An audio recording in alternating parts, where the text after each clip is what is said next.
As we do each and every week, we look back at the week that was in the world of sports and in football, and we look at the best things from the past 7 days. Sean, what was the best of the week this past week for you?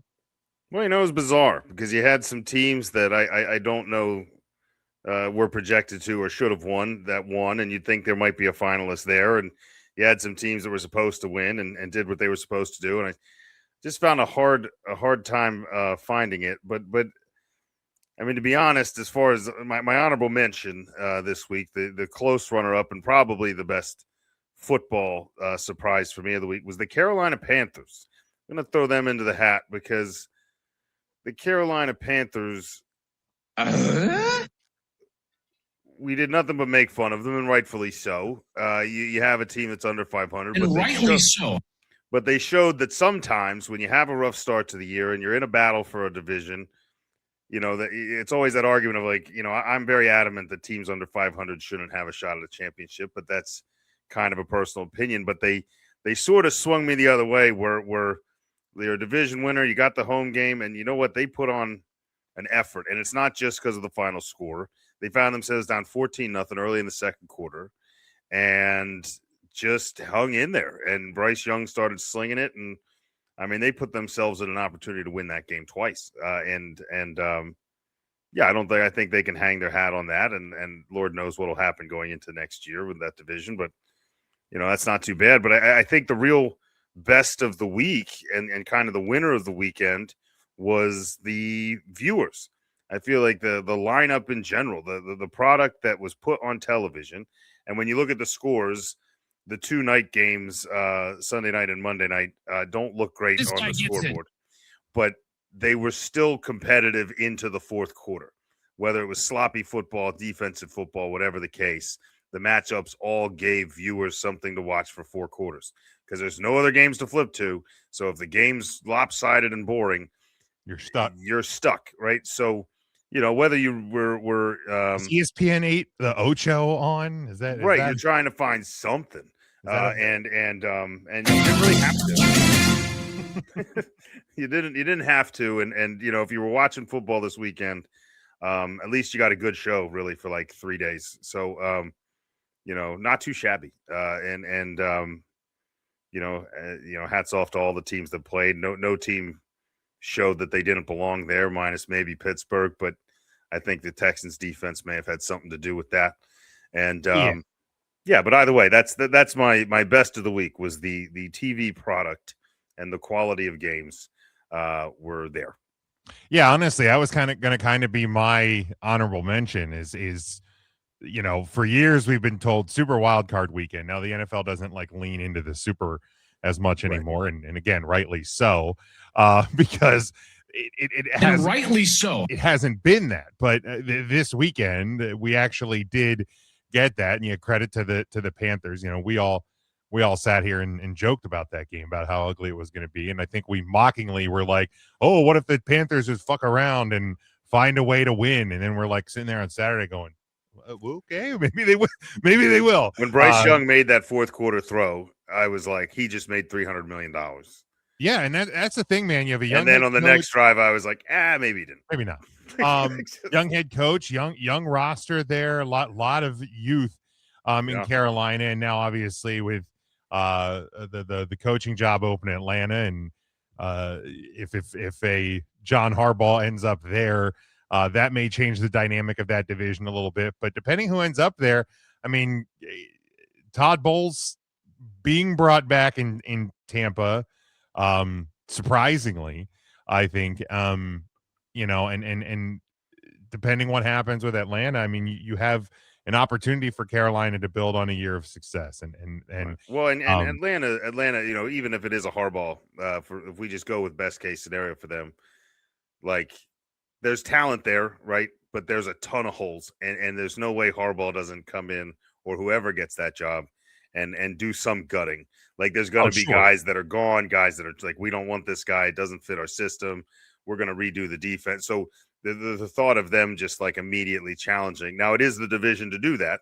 If you're going to just flip the script a little bit and do well, but But yeah, I think for Carolina, things have to be looking up, with the exception of how well New Orleans played down the stretch, and maybe they're turning into something. But yeah, I mean, good for them. I guess they'll be the front runners, I would think, going into the season, to assuming nothing major happens. Right, you would imagine. Devin is his best of the week. Mike McDaniel's no longer the head coach of the Dolphins, and they get to rebuild again. Yeah, Devin's been. I thought of Devin immediately upon reading the headline. Devin's been begging the sports please, God. Lord, please, Lord.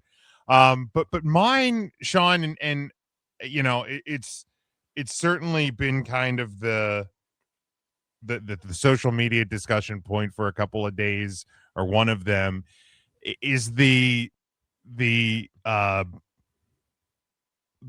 press conference exchange between Lynn Jones and Liam Cohen in Jacksonville after the loss on Saturday.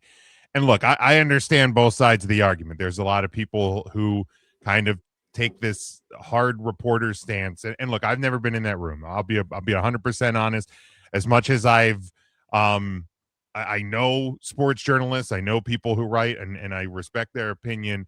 I've never been in that room, but and I've seen a lot of people like side with the reporters of, this isn't the time or place to do that. You can pull a coach aside and say that personally, but it's like, you know what, in a world, a climate, an environment, be it sports or otherwise, where the media and the noise and everything is negative, and coach, how'd you fail this fourth down? Coach, how'd you do this? Coach, if you could have done it differently, how could you do this? And there's plenty of time for X's and knowing, but sometimes it's like, you know what? You came into a really tough situation and you had a hell of a year and you did really good, and you should be proud of yourself.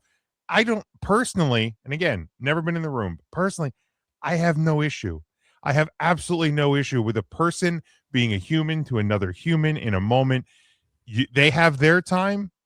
That's what they use their time for. I don't have an issue with that. I've seen that in minor league situations. I thought it was refreshing to see on a major sports level. Yeah, and I guess it just didn't dawn on me. And obviously, like you said, I can see why you would be upset, right? Or be like, well, that's weird. It is weird. It's out of place. But I think a lot of that has to do, and being someone who follows Philly media, or at least did much more. I mean, it's one thing that's mildly refreshing about not living in town. Is in Philadelphia, especially, and in other markets, it's that constant need to find like a nerve, like where, like what went wrong, like you said, what went wrong, what's not going right, who's to blame. Like especially in a losing effort, there's always this need to find out what went wrong, and sometimes nothing went wrong, right? Or very little, and you're a team that maybe was out of place, is inexperienced, was out coached, outplayed, and you can still hang your hat on we stuck it to them. We didn't go away, like I talked about with the Panthers, a losing effort. Great job, guys. Like you were playing way above your pay grade, and that's something to be commended. And I was listening to ESPN radio either yesterday, it must have been yesterday, and they were talking about it, and the one guy who was very in favor of what she did reminded me of it was years ago, and I don't remember the coach, and I don't remember the exact state, but the New York Knicks lost a playoff series at home, and it was a year where they were playing above their pay grade. They were like an underdog in the series, and when the coach walked into the post-game interview, the media gave him a standing ovation. And I remembered that as soon as he said it, I was like, I do remember that. And it was like, and no one had a problem with it. Right. Like it was like this guy but in the NFL, where you get him once a week, you get him for part of a year, you don't get to see him a lot. It's always this like, man, we didn't win. Like somebody sucks, right? And right. I mean, to be honest, like you said, in a world of sports and otherwise, where that need to find the nerve and that need to blame somebody is so rampant and is the headline and is what people are searching for, I thought it was refreshing. It wasn't done in poor taste. No. I think it was a human being recognizing the stress that must be on another human being and just letting him know that, like, look, we're going to cover this thing, but we've covered you the whole way and we're going to keep covering you because you're doing a good job. You know what I mean? Like it wasn't, we're always going to be friends. It was Right. like, you can be proud of what you've done. And I think that was a good message to give someone in that coach's shoes. Yeah, it really was, and again, I don't think this, um, I don't think this is something that you should see every week. I don't think you need to, you know, welcome a coach in from a tough loss in week 2 and tell them how great they are and how they can hold their hang up. But I mean, Jacksonville, you know, by all accounts, probably did overachieve, and there was points earlier this season. Oh, they were not in anyone's discussion of No, like playoffs or otherwise. Yeah, there was none. points early in this year where we were having the discussion, like, man, Trevor Lawrence is just never going to be that dude, and like maybe this Cohen guy is like in over his head a little bit, or it's going to take a while, and like they just started clicking, and yes, like the downfall of the Colts kind of helped them, and the division being down kind of helped them, but they weren't. It's not like they were scraping by. Like this Jacksonville team was beating teams up, they were dominating teams, and they ran into a team that has been a bit battle tested in the postseason, right? And you lost, and it was a tough game. And yeah, it's okay to be like, hey, we had a hell of a year. We can come back better next year. Like it really. I mean, you won a division that contains the number one defense in football, a defense that everybody currently in the playoffs is horrified of, and you bested them Right, over 17 games. I mean, that says something, you right, know, and they weren't healthy. They were down receivers at points. They were down running backs at points. They were down defensive players at points. Like they had their share of guys getting knocked around, and they persevered, you know, and that's, I mean, what else do you want from a team, especially a team that had no business being there, at least from what everyone was saying early in the year? Like, right. that is something to hang a hat on. Now, if you're the Eagle, you're defending champions, and you walk out of a home loss, like it's a there was no Nobody needs way. to tell Sirianni how good of a job he did Nope, this year. nope, no And one's gonna trust me, say that. I You my know, my YouTube algorithm popped up right? the WIP feed on Monday Right. morning. And if the They script was weren't. flipped, if the Jaguars had come back, I would not would have expected any of the Buffalo media to tell No, Sean no, McDermott what a absolutely great not. job he did, because it's a different situation, Right, right? much It's a different, team that's much different. close and isn't getting there, and those teams aren't going to get it. But yeah, props to Jacksonville and to Carolina. Yeah, absolutely. Devin, real quick before we get in, move along. He asked, "What's our opinion about the kids hockey game in the intermission of the Hershey Bears?" If you have not seen the video of this, from I think it Was was there a fight? Saturday night, yeah, there was a fight. You know, they do like the intermission games, Yeah, with yeah. with No, the they're kids. always fun. I always love And those. yeah, there was a fight during the one on Saturday night in Hershey. It ended up on all sorts of sports Well, I'm media going to across find the that. board. That's for sure. I think it's actually the Lancaster League, and now the league is kind of looking into whether like the coaches told him, like the minute I saw it, I thought it They was don't like play for long. funny and innocent. And then I was like, you know, maybe like the coaches did tell him to do it. I look, I certainly don't think we need to see that every time there's a little. Oh, I started typing Hershey, and the first thing is Hershey Bears kids fight. That's got to be. But you know what, like I don't think anybody got hurt.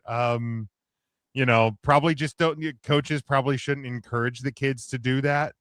Oh, But otherwise I think it's fairly innocent. I don't know. Kid took a good charge at another kid. But yeah, Yeah, this is like all folks involved. yeah, it got a little heated. It got a little heated. That's pretty. Yeah, I mean, probably just like shouldn't encourage your kids to if fight. the coaches encouraged it, or if it was like, I don't know if it's better if it was staged or better if it wasn't. Was I think it immediately started and then they were like, "We're fighting." I don't know. It didn't look like anything triggered it. So Yeah. I don't know. What are you trying to draw attention to? I guess, but whatever. Hockey's hockey, and the kids. It's a Old little time hockey, man. It's like, to me. It's disappointing because I think like the appeal of that is watching kids play right. hockey. You know, so like that would be my only real negative, like why I would lean and negative. the only fear is now, like, do you start to get like the copycats, and if you do, these games probably. Well, and unfortunately, the stadiums that do this or the arenas that do it are going to have to like let teams know that, like, look, man, like, not only are you going to not be invited back, but like they're going to have some kind of repercussion if something like that happens now, because that will happen, because this made a group of kids famous. And so, like, you're going to have, like you said, so I think now, unfortunately, you're going to have to set a precedent of like, we're not going to put up with this. Like, this is not why you're here. You know, let's have fun and goof around. Yeah. It has the potential to ruin the fun for everybody. But hopefully that doesn't. Let's hope that doesn't happen. I don't think it will in one shot.